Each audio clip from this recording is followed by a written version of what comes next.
¿Qué tal? Muy buenas. Tenemos hoy a un invitado especial, a Javier Brizuela, desde Burgos. Si no me equivoco, Javi, ¿estás en Burgos? Así es, sí. Así es, Aquí ¿no? pasando estos meses como podemos. Pues sí, con meses complicados para todos. Y bueno, Javi es un periodista deportivo de hace muchos años. Yo colaboro con él en Jotdown. Hemos hecho entrevistas juntos. Él ha estado en el magazine de Martí Perarnau durante mucho tiempo. Y ahora, si no me equivoco, estás colaborando en el departamento de prensa de comunicación de una agencia de comunicación, ¿no? De Sí, Imago. eso es, Imago Mm, Sport, sí. mm, Y también, bueno, haciendo reportajes como autónomo. mm. Y bueno, pues sí, pues un poco aprovechándonos lo que podemos hacer aquí vía telemática, Sí. que bueno, por lo menos nuestro trabajo tiene esa ventaja, ¿no? Mm, Que desde casa se pueden hacer muchas cosas. mm. Lo Somos, de... Perdona. no digo que somos los dos filósofos también, ¿Sí? ¿Cierto? que es otro factor. Factor de unidad. Podríamos estar aquí Y chateando o ser ministros de Sanidad. Son las únicas también, salidas. Las únicas salidas que han de la filosofía son esos ministerios y para pedalear un poquillo también. y precariedad. Oye, antes de entrar en... Hoy vamos a hablar de documentales deportivos, ¿no? Porque es un género que se ha puesto muy de moda. Pero antes quería preguntarte, porque aparte de esto que hablamos de la teoría del fútbol, tú te metiste en su momento en la práctica como entrenador. ¿Cómo llevas eso? ¿Has seguido haciendo cursos de perfeccionamiento? No sé cómo van los distintos niveles de entrenador. Pues Yo sé sí, que tú estabas ahí y que llegaste a colaborar con equipos semiprofesionales, ¿no? Pero no sé cómo sigues. sí, pues hice el nivel 2. Tengo el Mm, nivel 2, me queda solo el 3 por así decirlo. mm. Entonces ahora puedo entrenar a equipos de categoría regional.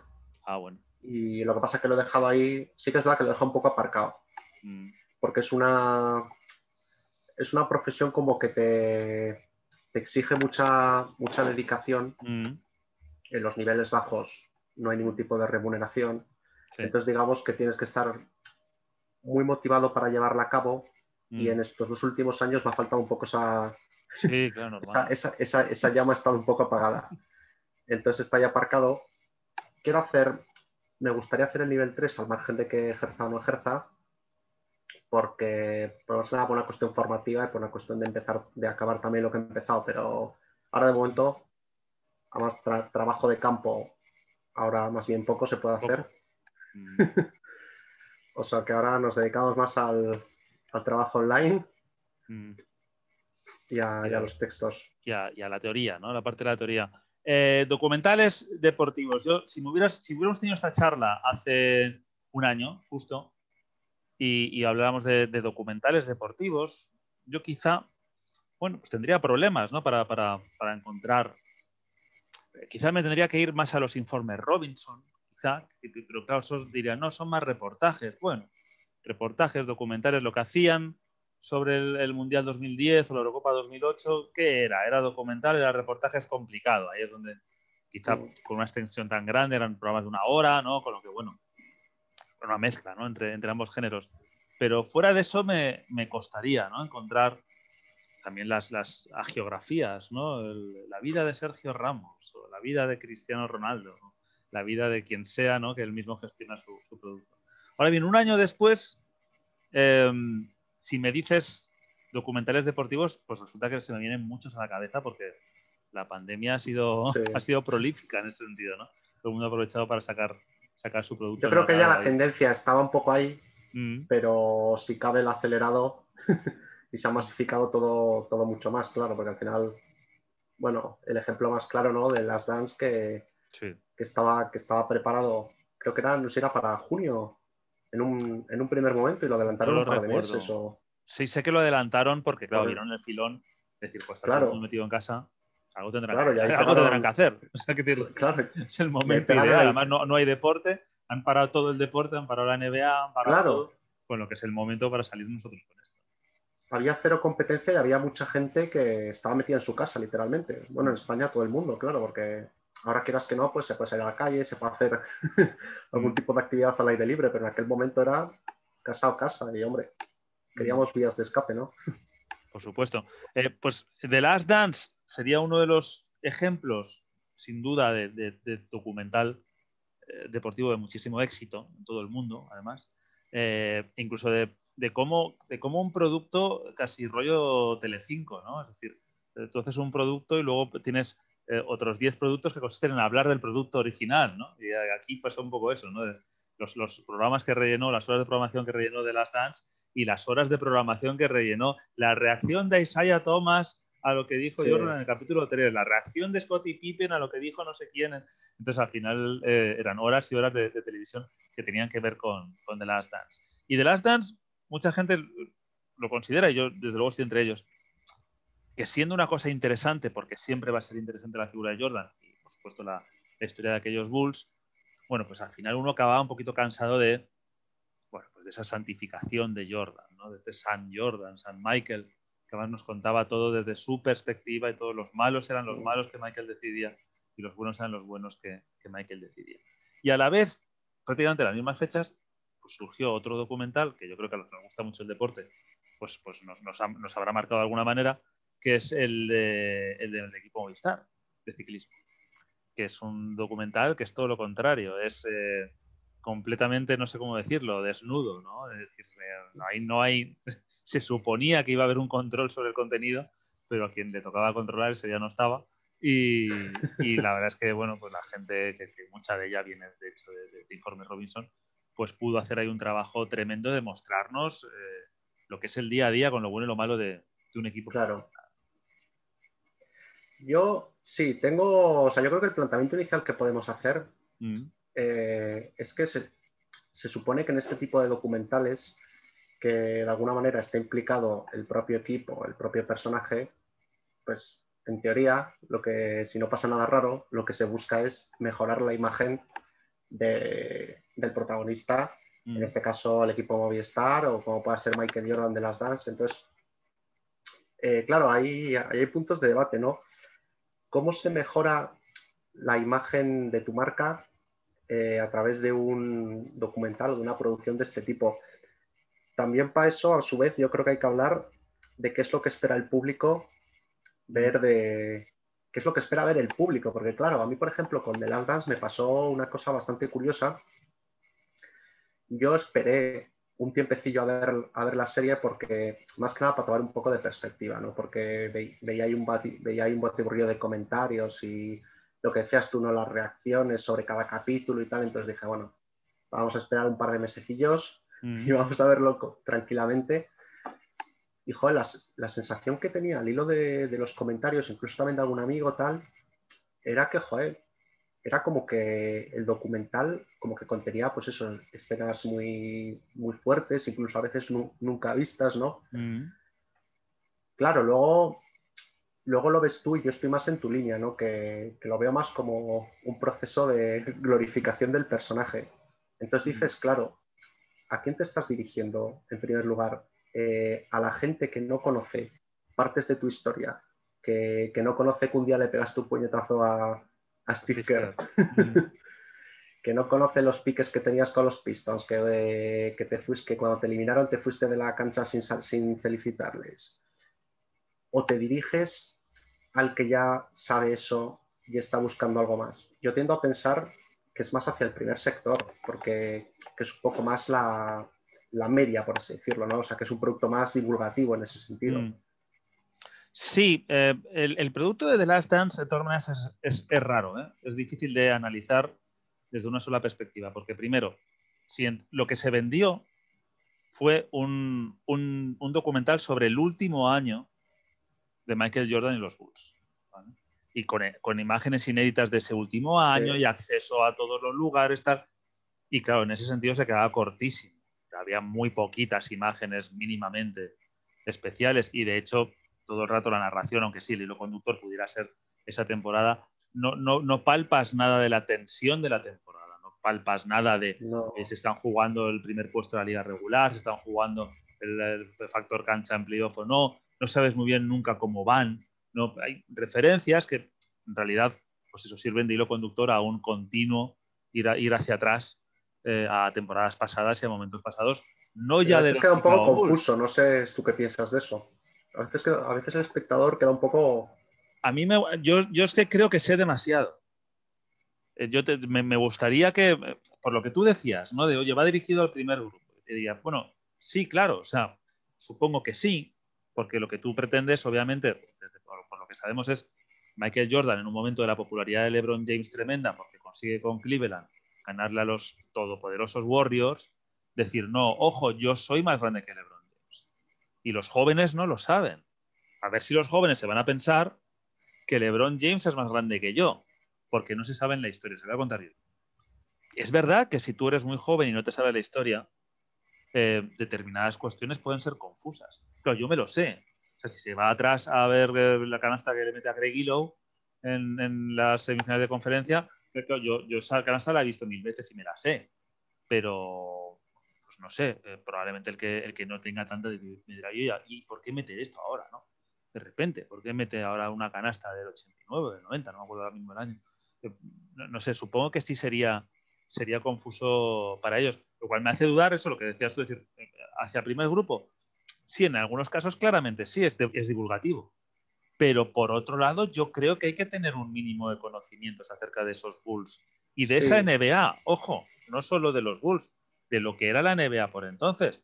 Te voy a comentar, perdona que me está quedando un poco largo, pero por cuestiones de la vida yo tuve que hacer luego la revisión de la traducción al español, que al principio fue horrenda, que recibieron muchas críticas en Netflix porque se hizo muy rápidamente y bueno, en medio de la pandemia fue todo un horror. Entonces, luego ya con tiempo y con presupuesto, pues cogieron un traductor muy bueno y tal, y yo hacía la revisión de esa traducción con la parte baloncestística.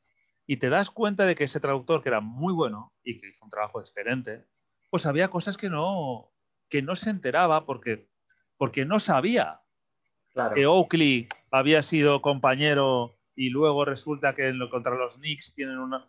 ¿Me entiendes? Determinadas Sí. cosas que dices, no, claro, la has traducido mal porque es ambiguo en el lenguaje, pero no es ambiguo si te sabes la historia.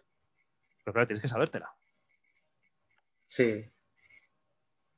Sí, sí que entiendo lo que quieres decir y tienes toda la razón, claro, pero al final, luego también yo creo que el recurso o sea, desde un punto de vista visual era muy poderoso, ¿no? Porque al final eran imágenes icónicas y canastas espectaculares con una calidad de imagen pues superior a la que se podía ver en la época. Y eso también, yo creo que al espectador medio le importa más eso, más que el hecho de que en un momento dado, pues una determinada canasta pues no sepa muy bien el contexto en el que se produce. O sea, yo sobre todo por lo que percibí, ¿no? De gente que lo vio, que tampoco está muy metido en el mundillo, pues el tema era más la cuestión esa de decir, joder, qué entretenido, qué bueno era Jordan, Ya. y el otro quedaba más en un segundo plano. Luego también es que me parece, hay un tema también que he tocado antes que yo creo que es bastante común que se puede aplicar a todos los documentales y reportajes de este tipo, y es qué esperamos nosotros de nuestros referentes o de nuestros ídolos deportivos, ¿no? Porque, claro, hay gente a la que le parece detestable el comportamiento de Jordan, del que, por cierto, apenas se dan pinceladas en The Last Dance. Bueno, Y ojo, yo ahí no estaría tan de acuerdo, ¿eh? Yo creo que hay mucha gente que ha descubierto con The Last Dance que Jordan era un cabrón con pintas. Yo creo que había sí, gente que se había quedado en los anuncios de Nike y de Gatorade y de hagamos eso, y con la River y sí, McDonald's. Y no sabía hasta qué punto era un hijo de puta Michael Jordan y de repente algunos se ha quedado como, hostia, ¿no? sí, Vaya... claro, sí, en eso estoy de acuerdo contigo. Y de hecho,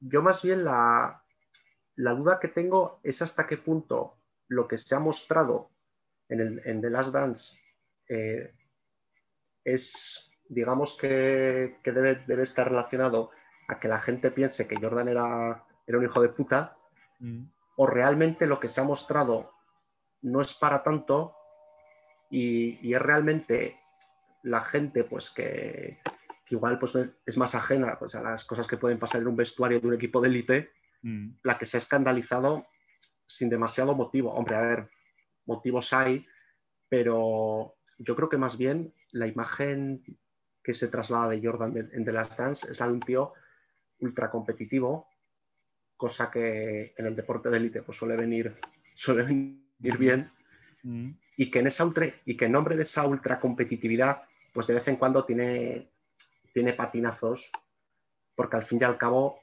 es un ser humano, ¿no? Pero dices, eso es suficiente. O sea, yo a lo que voy, yo tengo la sensación, sin haber estado obviamente en el vestuario de esos Bulls, de que Jordan es mucho más... Era un pájaro mucho...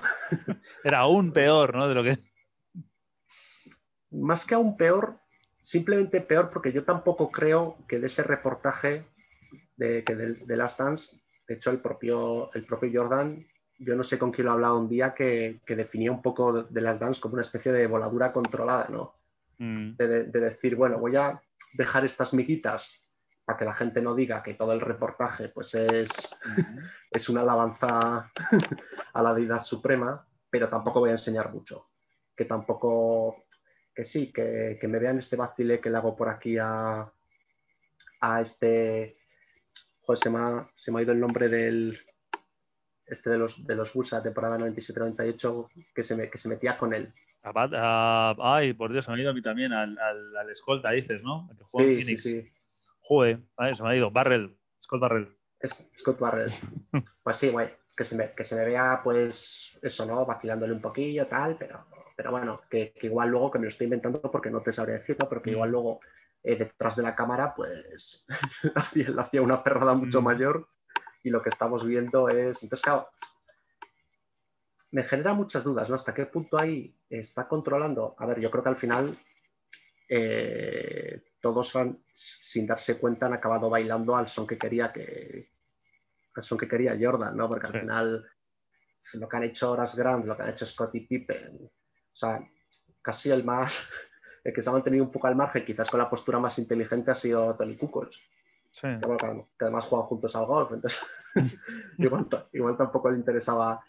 No, pero que ha dicho en plan, pues que yo creo que dijo algo muy neutral, ¿no? Que creía que faltaban cosas y tal, pero tampoco quiso meterse en ningún charco. Al final los otros le han dado una publicidad constante y Jordan frotándose las manos y con el puro en la mano. Sí. Pero a lo que yo creo que íbamos un poquito al principio es la parte de lo que uno espera, ¿no? Encontrarse, que es la parte del espectador, que es más compleja, porque supongo que cada uno proyecta en sus figuras cosas distintas, ¿no? Pero ¿cuál es la pretensión del que lo hace? Es decir, ¿cuál es la pretensión de Jordan cuando Jordan dice, sí, está bien, vale, venga, este proyecto que lleva no sé cuántos años en un cajón, venga, ahora es el momento de sacarlo? Y yo ahí fíjate, sigo teniendo la duda de si Jordan, esta voladura controlada, ¿no? Que dices tú que decía él, de si realmente la imagen de Jordan salió muy favorecida de ser documental o no, o si le daba igual, no lo sé, es decir, le daba igual, no le daba igual, obviamente no le puede dar igual a Michael Jordan, pero sí es verdad que a lo mejor él quería también, bueno, pues dejar claro, ¿no? que él era un competidor voraz, ¿no? Probablemente el mayor competidor junto a Rafa Nadal que yo he conocido en la historia del deporte. Si esa era la intención, enhorabuena. Si la intención era puramente publicitaria de yo soy vuestro ídolo y no tengo fallos y no tengo errores y lo he ganado todo, yo ahí sí creo que quizá el disparo de alguna manera, no por completo, porque obviamente fue un éxito mundial, la figura de Jordan volvió a estar en boca de todos, se recordó mucho más la parte de los éxitos que la de los lados oscuros, pero de repente surgieron los lados oscuros. De repente se volvió a investigar la muerte del padre, ¿no? ¿Qué pasó con el padre? Sí. Se volvió a investigar la parte de las apuestas, se volvió a investigar esta parte de competidor o bully, ¿no? Es decir, ¿dónde están los límites? ¿No? ¿Tú eres un gran competidor o tú lo que eres es un matón de instituto, pero metido en un equipo de baloncesto, ¿no? Y yo no sé si eso estaba en la idea inicial. Fíjate, yo tengo la duda. Sí, no, totalmente de acuerdo. Porque luego también hay una cuestión generacional aquí evidente, ¿no? O sea, es decir, y también por cómo está configurada la sociedad y las relaciones entre la gente. O sea, hay cosas que en los 90 parecían normales, pues ahora la gente se lleva las manos a la cabeza, ¿no? Entonces yo no sé hasta qué punto Jordan, si en el caso de que haya errado el tiro, ¿no? Que en el fondo estamos los dos especulando, quizás haya sido un poco un problema de que él, cuando dio el visto bueno a que se emitiesen esas imágenes, por lo que él había vivido, no se le podía pasar por la cabeza que a un tío en Kuala Lumpur se escandalizase porque le tomas el pelo a Scott Barrett, ¿no? No.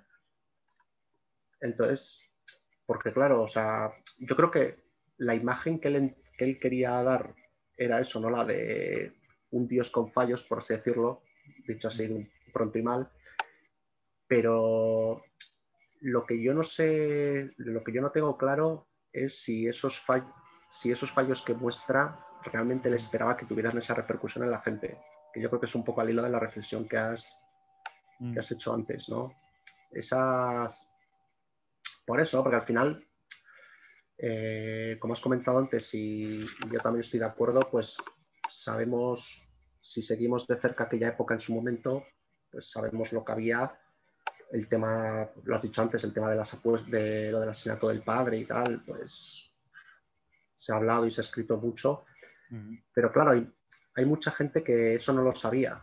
Entonces yo creo que lo que no puede controlar Jordan y lo que quizás se le haya podido escapar un poco del control ha sido la reacción de la gente cuando ha descubierto eso que no sabíamos.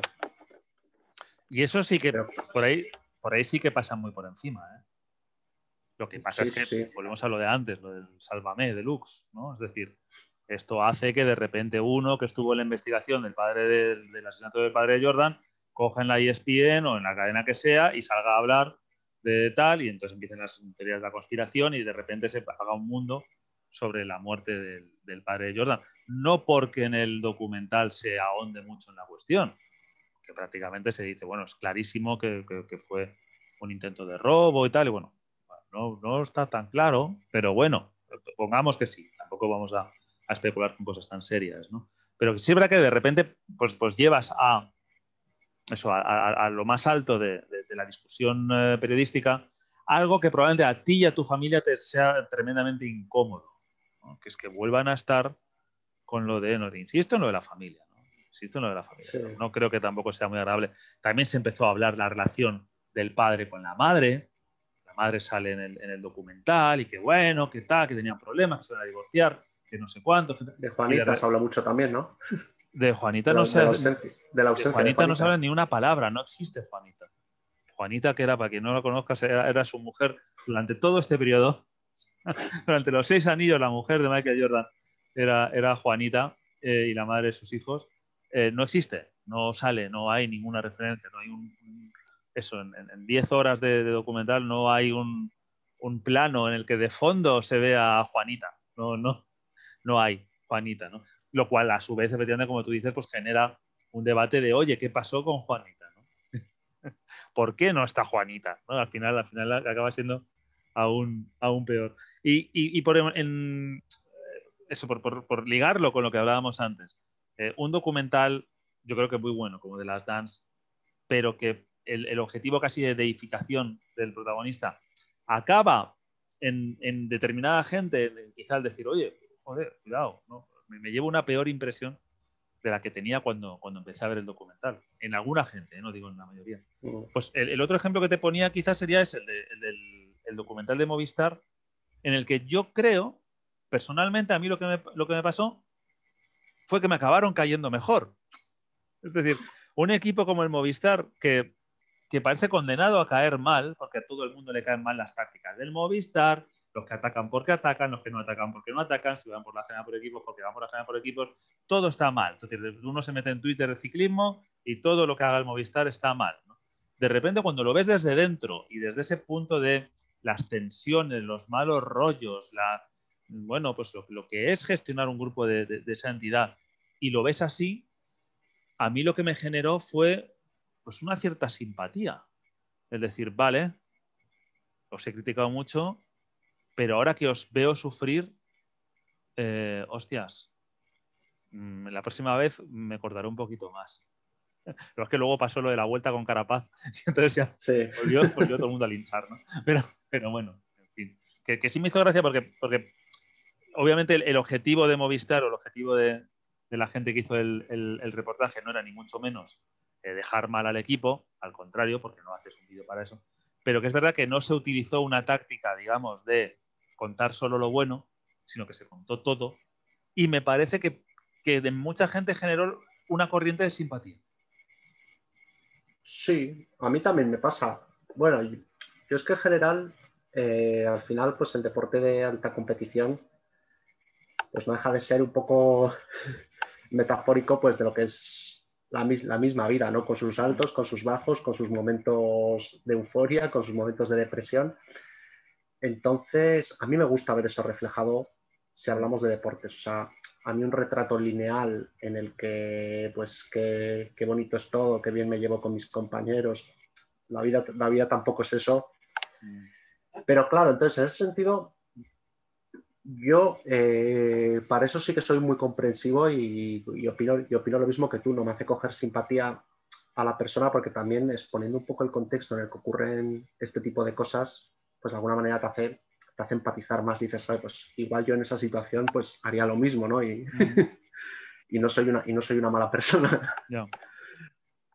Pero volvemos un poco a lo mismo que yo creo que es el dilema clave al que se tiene que enfrentar el equipo que idea estas cosas, el periodista no, porque el periodista al final el trabajo periodístico es muy bueno. Si es hasta qué punto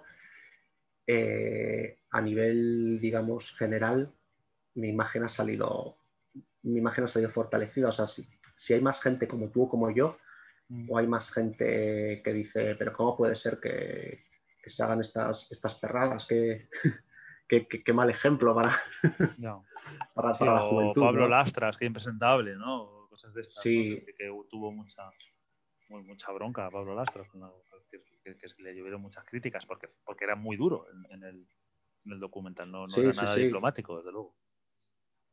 Claro, entonces a mí, o sea, si lo que pretendemos es que al final yo creo que es lo que se debe pretender, que un documental o que un reportaje sea una imagen y una explicación lo más fiel posible a la realidad a la que se refiere, yo creo que está claro que el modelo es el de Movistar.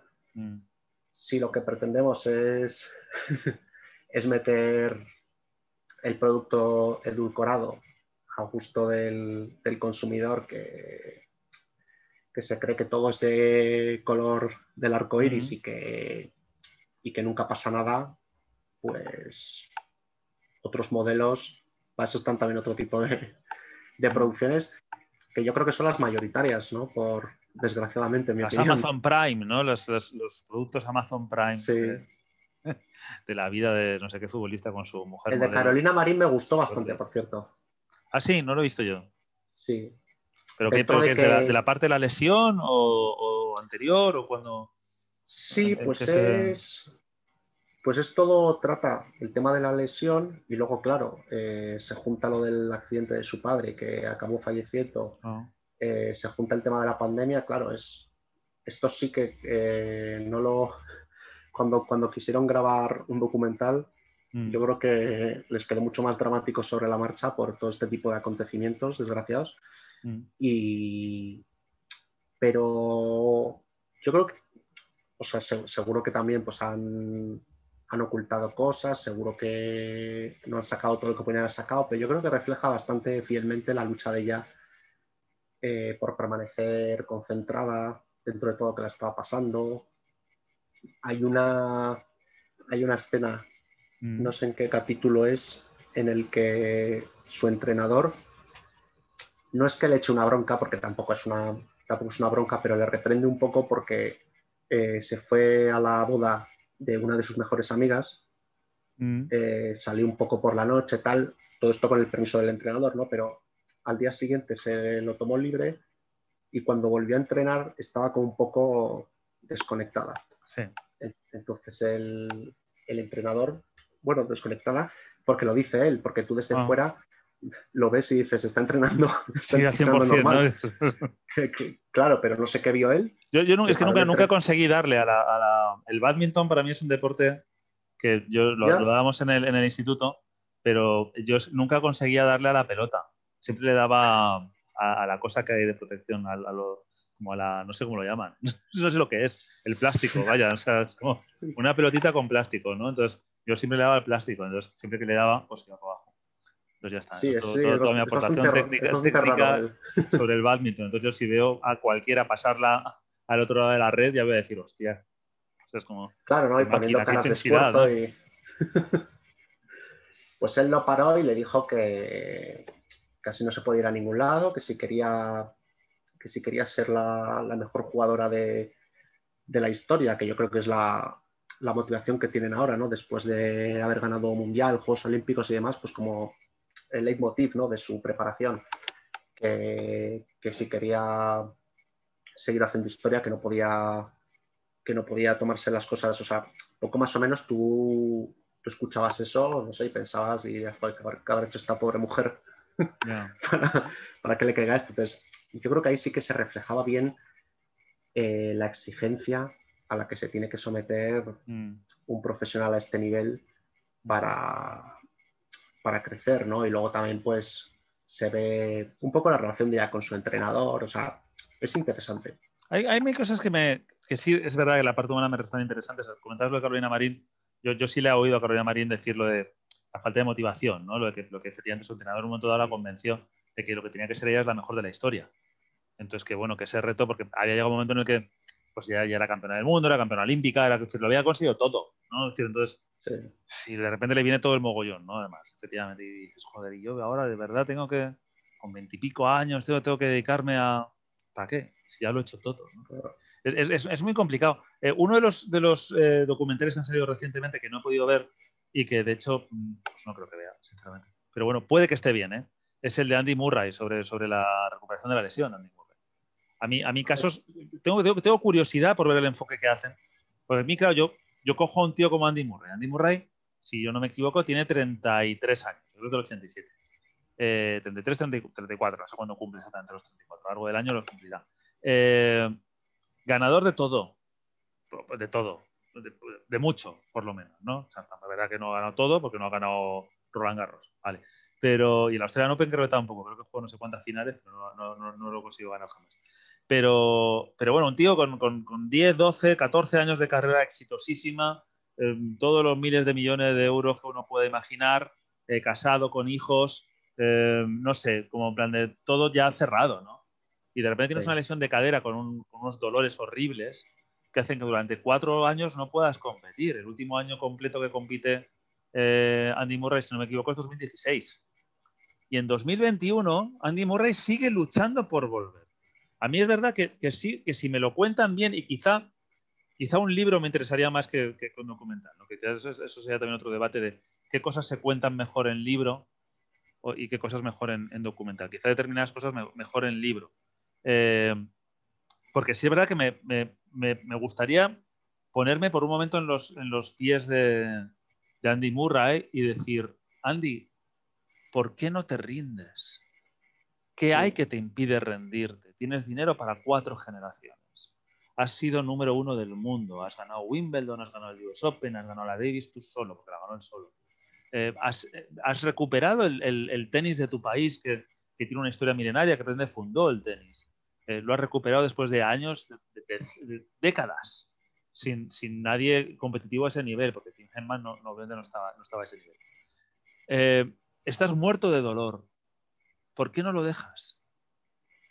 ¿Por qué sigues yendo al torneo de no sé dónde a jugar una primera ronda contra no sé quién, ganarla en 3 sets agónicos al siguiente partido, perderlo 6-1, 6-1? Ahí hay un punto que efectivamente pues si en ese documental lo cuentan, sí tendría interés. Lo que pasa es que, claro, tengo dudas de lo que hablamos del principio. Si Andy Murray ha dejado que se haga un documental sobre tal, entiendo que Andy Murray nos quiere mandar un mensaje que es que él no se rinde nunca. Entonces ya de entrada, ya me está contestando de entrada con el propio, no, yo es que no me rindo nunca. Bueno, vale, pero ¿me vas a contar por qué? O sea, ¿qué hay en tu cabeza que motiva que no puedas coger y decir, no, tío, voy a mi mansión, tal, con mi mujer y a ser feliz, ¿no? No sé, a mis cosas. Sí, sí, sí. Eso, no, hombre, está claro que al final el tema de las lesiones es, o incluso el tema pues de que ahora están saliendo más a la luz, ¿no? Los problemas psicológicos, pues está claro que en un entorno tan exigente, si se afrontan y se cuentan tal y como son, pues le dan un empaque al documental tremendo, pero claro, hay que ser, hay que tener mucha valentía para exponerse. Oye, Eso yo creo que, por ejemplo, dime, lo hace bastante bien Iniesta las veces que le he escuchado hablar, por ejemplo, de esa etapa que pasó él y demás. Yo creo que lo cuenta como es él, ¿no? Pero lo cuenta al pan, pan y al vino, vino. ¿Qué ibas a decir, perdona? No, estaba pensando en lo que he dejado antes abierto sobre los libros y los documentales, ¿no? Por ejemplo, tú coges When We Were Kings, ¿no? El famoso documental, no sé si va a ganar un Oscar incluso, sobre la combate entre Foreman y Ali en Zaire, y te coges el combate de Norman Mailer, y siendo los dos muy buenos, porque son muy buenos, me convence más Mailer. Hay una historia ahí. ¿Por qué? Porque en el libro además aparece Mailer, ¿no? Es decir, que es distinto, ¿no? Que el documental está muy fijado en lo que significaba la figura de Muhammad Ali y su pelea constante por los derechos de los afroamericanos, y el personaje de Foreman, que era un poquito más tibio en ese respecto. Y el libro de Mailer pues también va de un periodista que se va al Zaire a cubrir tal, y viene el loco de Don King y le dice no sé cuántos y tal, y es un poco más. Pues a mí es verdad que me da la sensación de como que hay más libertad en los libros que por mucha que consigas en la imagen, me da la sensación de que como autor yo te podría colar determinadas cosas sin que te dieras cuenta por escrito, pero en imagen es muy difícil que yo te cuele algo que tú te des cuenta, no te des cuenta y no me digas, no, mira, perdona, esto no se puede. Sí, yo creo que es parte de la percepción de que tiene mucha más difusión la imagen que la palabra escrita, que supongo que hoy más que nunca pues es una percepción real, pero bueno, realmente también ha habido libros que han llegado a mucha gente, pero sí, existe como esa sensación de, bueno, tú puedes contar esto aquí y sí, pues sale un par de días citadas las palabras en tal medio de comunicación o mira lo que ha dicho en el libro, tal, en su biografía, pero realmente sí, da la sensación como de que lo que sale por la televisión tiene un pozo mucho mayor y como que, pero luego realmente lo piensas y tampoco hay, porque las imágenes siempre están ahí, igual que el libro siempre está ahí, o sea que en el fondo la preocupación debería ser similar, ¿no? Incluso la atención yo creo que es distinta, dependerá de cada uno, pero yo presto más atención al libro que a la imagen.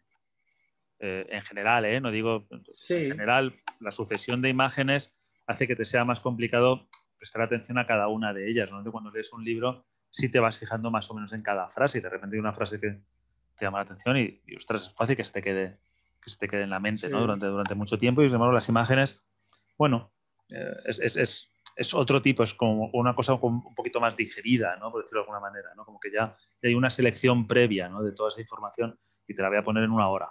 Con lo que, bueno, ya sabemos, ¿no? O en 8 horas, en el caso de The Last Dance, pero claro, son 14 años de carrera, con lo que obviamente es distinto.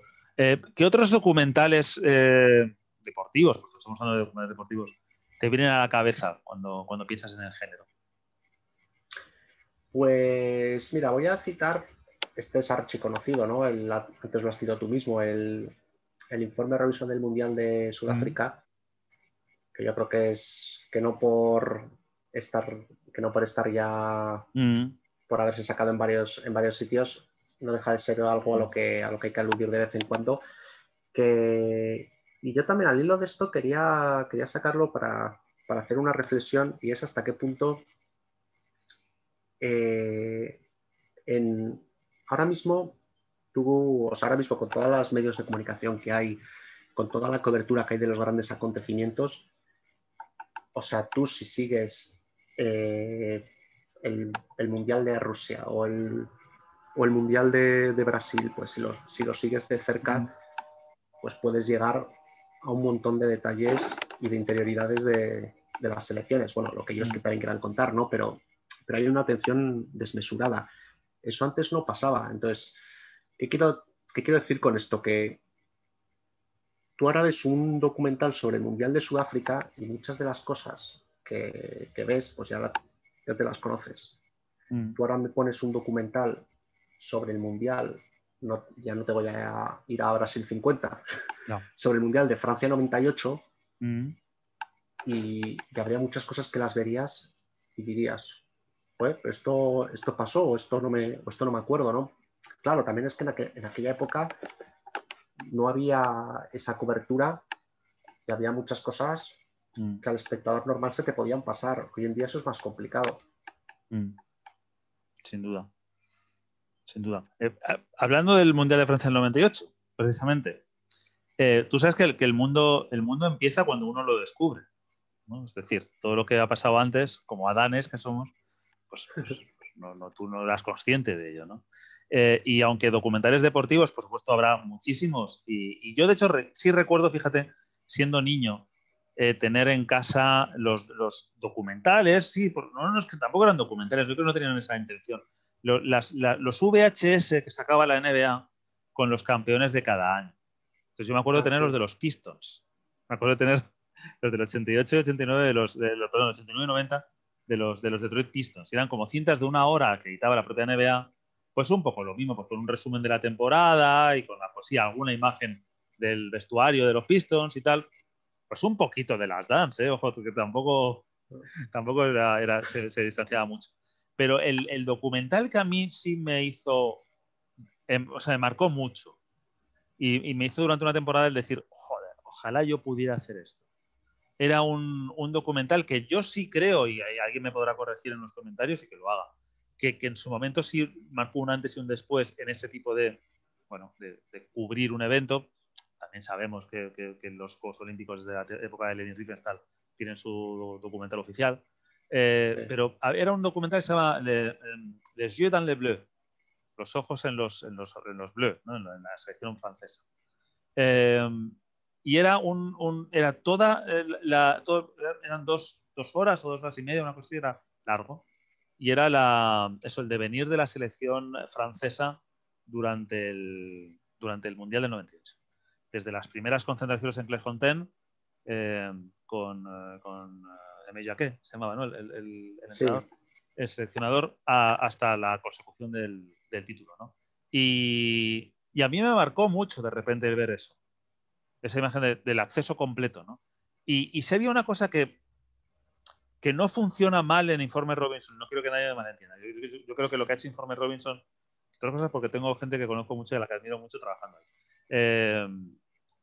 Informe Robinson obviamente ha revolucionado esto a nivel usuario, no sé cómo decirlo, a nivel divulgativo, ¿no? La posibilidad de hacer cosas sobre temas interesantes que conocemos todos y darle, lo que tú dices, una perspectiva nueva cuando no es tan fácil dársela, ¿no? Y hacer un producto de mucha calidad. Pero sin embargo, esa figura del narrador que tiene siempre Informe Robinson, que a veces es el propio Robinson, o era el propio Robinson, y a veces es otro, desvirtúa en ocasiones. Es decir, me obliga a prestar atención a lo que me está diciendo el narrador. Yeah. A mí lo que me sorprendió de Les Yeux dans les Bleus, y me quedé muy flipado, era la grabación sin sonido, sin nadie más, es cruda. Sí. Ese vestuario de la semifinal contra Francia, contra Croacia, 0-1 en contra, y Aimé Jacquet callado, todos callados, hasta que dice, bueno, chicos, ya se ha acabado. Ha sido un placer, no sé cuándo estar, pero ya se ha acabado. Estamos eliminados de la Copa. Se queda todo el mundo así, estamos eliminados. No hay manera de que remontemos este partido, ni atacamos, ni defendemos, no hay pasión, no hay entrega, no hay tal, no sé cuándo tal, estamos eliminados. Y a mí eso me llamó mucho la atención, ¿no? El poderío de la imagen pura y dura y de la declaración pura y dura, ¿no? de la cámara casi oculta ahí, ¿no? Me pareció potentísimo. Sí, luego hay otro tema también que quería comentarlo contigo. Es que, ¿qué buscamos en un documental? Hablo ya de la gente en general. ¿Una buena historia o un buen protagonista? Bueno, si tiene las dos cosas, mejor que mejor, ¿no? Pero es decir, porque Informe Robinson también hacía muchos documentales, digamos, era una concepción muy polideportiva, ha hecho cosas de todos los deportes, ha sacado a la luz historias de gente anónima, pero que tenían una gran carga narrativa y muy emocional. ¿Hasta qué punto el espectador o el devorador de documentales, si se permite la expresión, está buscando más, digamos, la exposición de las virtudes de su ídolo, por así decirlo, y aunque sepa la vida y milagros de Sergio Ramos, porque ha visto todos sus partidos y porque todos los días ve los Manolos y el Chiringuito y todo lo demás, pero aún así quiere verse el documental de Sergio Ramos en Amazon Prime, Sí. o busca algo que le sorprenda porque no haya oído hablar nunca de ello, ¿no? O sea, ¿hasta qué punto buscamos, ¿no?, descubrir nuevos horizontes o reforzar, digamos, nuestra propia afición y nuestra propia manera de ver el mundo de alguna manera, que al final también es eso? Supongo que tiene los dos públicos, ¿no? Y sí, supongo que hay obviamente, tú trabajaste una época en la editorial Al Poste, ¿no? Que fue de las pioneras en España de sacar biografías de jugadores en activo. Es decir, que era chocante, ¿no? La gente a lo mejor de 25 o 26 años que ya tenía su biografía, ¿no? Y se vendía muy bien, ¿no? Se vendía relativamente bien, funcionaban esos libros. Y supongo que en documental, pues, estamos un poco en lo mismo, ¿no? Es decir, si yo quiero coger, por ejemplo, el otro día repesqué en Informe Robinson también, pero repesqué porque lo echaban en Vamos, y estaba yo con mi hijo y, bueno, pues mientras él jugaba, pues yo me puse eso. Y estaban echando lo de los Juniors de Oro de baloncesto de Lisboa 99. Que ya lo había visto, ¿no? Pero bueno, me quedé otra vez a verlo. Cuando uno ve, es decir, yo como aficionado cojo y digo, oye, van a echar un documental de Lisboa 99, en el fondo, ¿qué estoy buscando? Yo, pues probablemente me estoy buscando a mí. Es decir, estoy buscando los recuerdos que yo tuve. Es decir, no creo que me vayan a descubrir nada. Que me van a descubrir que Felipe Reyes era muy gracioso, que Carlos Cabezas era un pieza, que Juan a la Pocha. Ya me lo sé. Pero no me importa volver a verlo porque me trae recuerdos. Y mientras estoy viendo tal canasto, tal jugada, digo, coño, es verdad, yo estaba en tal sitio viéndolo con mi hermano y lo vimos, es verdad, y el triple de cabezas desde la esquina, tal. Y supongo que hay una parte de eso, ¿no? Pues del que coge y dice, oye, me quiero ver lo de Sergio Ramos. ¿Porque me interesa mucho la vida de Pilar Rubio? No, pero probablemente venga el gol de Lisboa. Y yo quiero volver a ver el gol de Lisboa. Porque me recuerda a mí, a lo feliz que fui cuando marcó el gol Sergio Ramos, a cómo estaba con mis amigos y cómo lo celebré. Es decir, a todo lo que va acompañando a Sergio Ramos, ¿no? Que no es tanto su vida, que para Sergio Ramos es muy importante y probablemente es lo que él nos quería contar, pero que posiblemente para el aficionado, incluso más aficionado al Real Madrid o al propio Ramos, pues sea secundario, ¿no? Lo que quiere es ver aquello que logró Sergio Ramos, aquello en lo que Sergio Ramos le hizo feliz a él, o infeliz, grandes cagadas de Sergio Ramos, ¿no? y ver el lado más humano. Supongo. Aprender, bueno, sí, también hay una parte, ¿no? De decir, oye, aprendo, pero yo me he puesto el documental este de 2010 del Mundial varias veces y he acabado llorando. Sí. Yo me lo pongo y me echo a llorar, siempre. Entonces, cuando esté así más bajo, me lo pongo ¿sabes? para fomentar esa nostalgia, ese sentimiento trágico de la vida, pues cojo y me pongo el tal y me emociono mucho y me echo a llorar porque me acuerdo de lo feliz que fui cuando me fui por las calles de Madrid yo solo a festejar, gritando pulpo pol, pulpo pol, pulpo pol. Me recuerda a eso. ¿Aprendo algo nuevo? ¿Que Iniesta estaba deprimido? Bueno, pero hombre, no lo veo por eso. Sí. No lo veo para enterarme de, que he visto un documental muy entretenido, muy tal, y no me gustó mucho porque me he enterado de que Iniesta está deprimido, que era muy amigo de Dani Jarque. Bueno, bien, no sobra, pero me refiero que tampoco en lo que tú dices, ¿no? De qué buscamos. Yo creo que a mí a veces da la sensación de que en el deporte nos buscamos mucho a nosotros mismos. Sí. No sé cuál es tu experiencia como espectador. Sí, sin duda. Y a mí también mi experiencia personal también con los documentales es que me resultan, cuanto más interesantes me resultan, son cuando tratan hechos, digamos, ligados a mi infancia o a mi preadolescencia, pero de acontecimientos que en aquel momento, pues por esto que te comentaba antes de que no había tanta repercusión mediática, pues había muchos detalles que se te escapaban. Entonces, pues ¿qué puede ser? O sea, yo por ejemplo, si ahora me pusieran un documental, por poner un ejemplo tonto, de la medalla de plata de la selección española en el Eurobásquet del 99, la última antes de los Juniors de Oro, pues habría un montón de cosas que no es que no me acordase, sino que no sabría ni que existieron. O sea, porque al final, en los 90, sobre todo de lo que te enterabas, era de lo que pasaba en el campo, punto. Y de lo que te contaba que pasaba en la retransmisión, pues eso, Pedro Barte o Ramón Trecet, pero de todo lo que rodeaba al acontecimiento en sí o de esas intrahistorias, en aquel momento se sabía más bien poco. Entonces, el descubrir algo nuevo sobre una cosa que me evoca a los años en los que empecé a aficionarme a algo, es algo que también me resulta muy estimulante. Sin duda. Lo que pasa es que estaremos de acuerdo que con los años esto se complica, ¿no? Claro. Porque ya llega un momento en el que a mí si me dices, no, bueno, venga, te voy a hacer un reportaje sobre México 86, ¿no? Que sería como mi equivalente a tu, bueno, casi, a tu Eurobásquet del 99. Yo te diría, bueno, sí, pero ¿qué me vas a contar, tío? Sí. Maradona, ¿qué me vas a contar? No, joder, no sabes la que se lió en la selección italiana.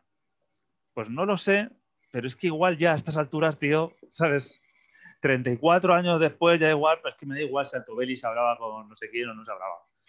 Ya tiene que haber una mezcla entre que esté suficientemente lejos como para que no lo tengas reciente y que no te enteraras en su momento, y a la vez no esté tan lejos como que ya directamente te da igual. O sea, que tiene que ser una cosa como, bueno, me he enterado una cosa sobre los Pistons de los 80 y es como, vale, pero al final, mira, hace poco echaron, bueno, hace poco, hostia, a lo mejor fue hace 5 años, no sé, creo que fue en HBO, en ESPN, no sé dónde fue, que echaron un documental también bastante famoso sobre los Detroit Pistons, ¿no?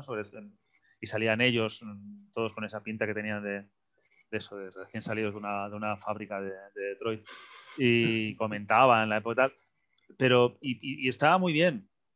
Y supongo que algo nuevo contarían, pero era irrelevante. Tú lo que querías ver era la construcción de ese equipo hasta que llega a ganar y por qué gana de esa manera y elige esa forma de ganar. Tú es lo que quieres ver, ¿no? En el fondo.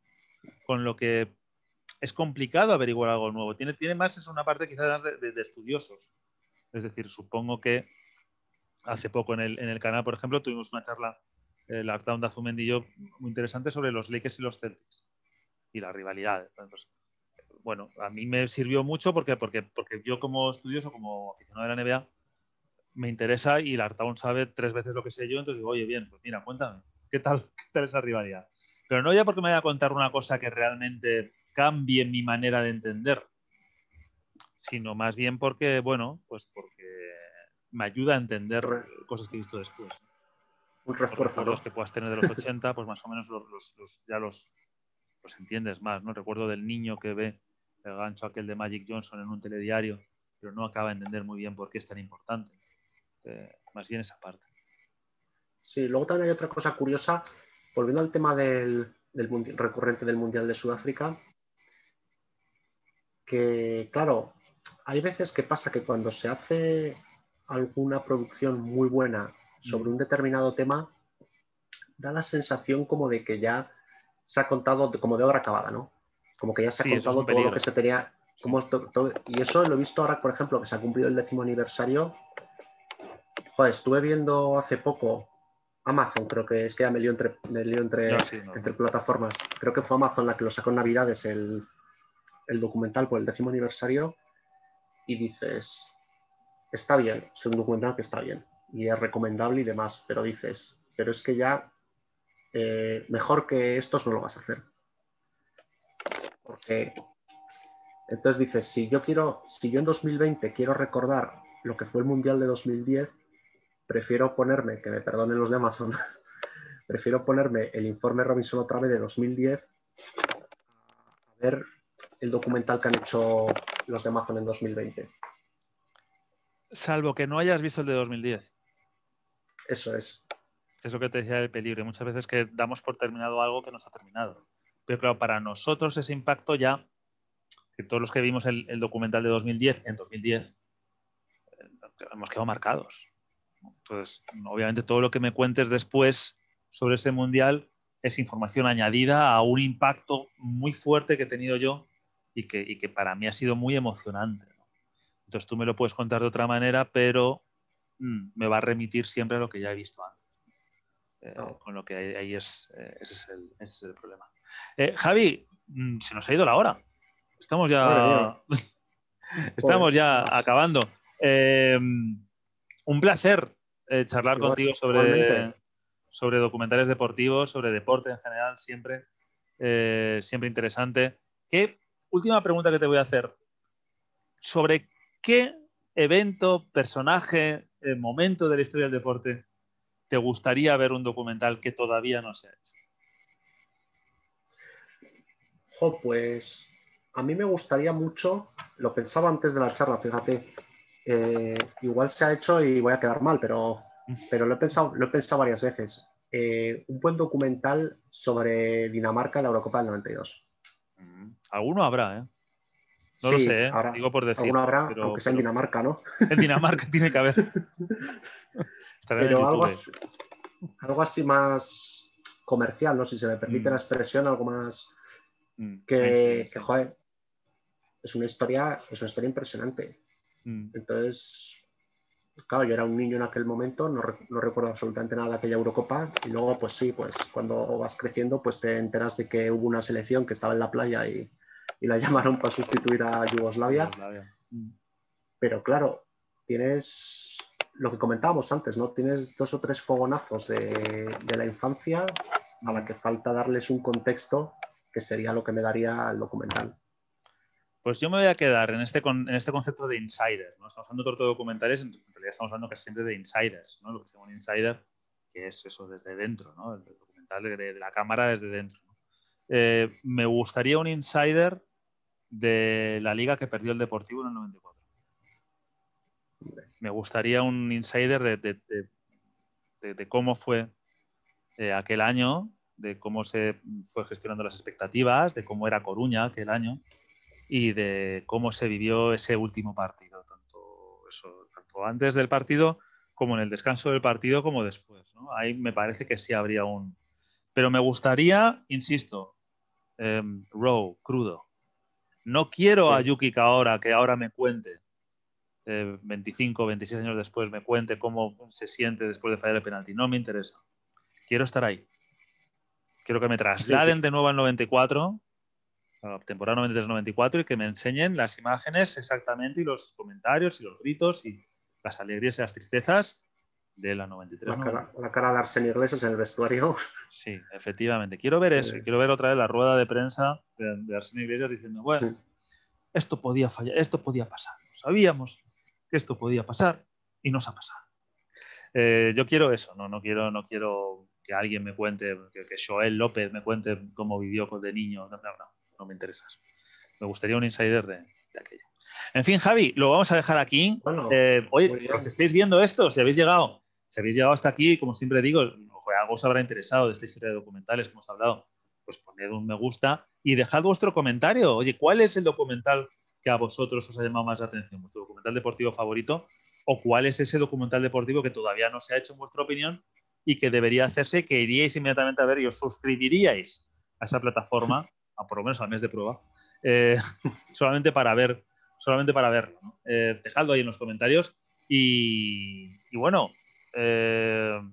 Javi, lo dicho, un abrazo y espero que podamos hablar más veces. Volveremos. Bueno, Estupendo. un abrazo. Hasta luego. Chao.